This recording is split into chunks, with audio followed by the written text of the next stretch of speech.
এরশাদ, আমি এখনই পদত্যাগ করলাম। দেশের যে দুরবস্থা, আমি পদত্যাগ করলাম।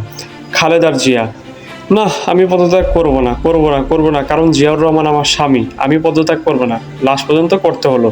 শেখ হাসিনা, হ্যাঁ আমারও তো পদত্যাগ কেউ করাইতে পারবো না, আমি পদত্যাগ করব না। আমার বাপে এই দেশ স্বাধীন করছে, এই পদত্যাগ করলাম না, করব না। যত যাই হোক, যত মানুষ মরুক হাজার হাজার, আমি পদত্যাগ করব না, এটা আমার লাস্ট সিদ্ধান্ত। এই পদত্যাগ না করা যাবে না। পদত্যাগটা আমার করা যাবে না। এই দেশের জন্য আমার ভাই জীবন দিয়েছে, শেখ রাসেল জীবন দিয়েছে, শেখ হেলাল জীবন দিয়েছে।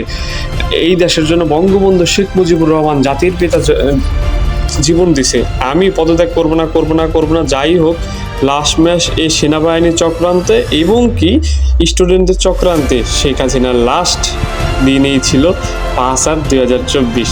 সরি, এখানে শেষ লিখতে দিয়ে শেষ হয়ে গেছে। I am sorry, I am দুঃখিত। শেখ হাসিনার পদত্যাগ হয়েছে। নতুন সরকারকে আমরা ওয়েলকাম করছি। বাংলাদেশকে গড়ে তোলার জন্য আপনার কাছে খুবই কম সময় আছে, অল্প সময়ের ভিতরে ইনশাল্লাহ আপনি গড়ে তুলবেন।